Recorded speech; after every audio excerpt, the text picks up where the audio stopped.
हरिओम मैत्रिणी, आज मी तुमच्याबरोबर एक अशी रेसिपी शेअर करणार आहे जी माझ्या सासरी गोकुळाष्टमीसाठी लागते आणि माझ्या माहेरी गणपती विसर्जनासाठी लागते. चला तर मग बघूया काय आपण बनवणार आहोत. इथे आपण भाताच्या लाया घेतलेल्या आहेत, 1.25 किलो आहेत. मी तुम्हाला दाखवायसाठी थोड्याशा काढलेत वाळग्यात.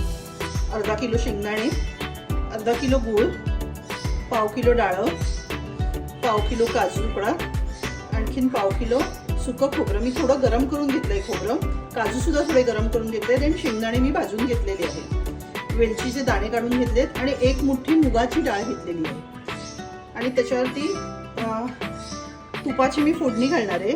फोडणीला तूप घालणार आहे, त्याच्यावरती डाळ वेलची घालणार आहे आणि मग हे एक एक साहित्य घालणार आहे.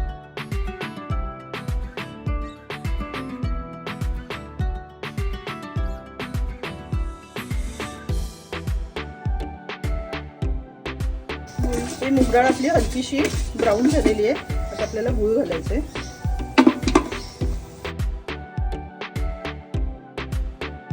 आपण पाक करायला ठेवलंय. एक बाजूला हे सगळं मिश्रण आपण एकत्र करून घेणार आहोत.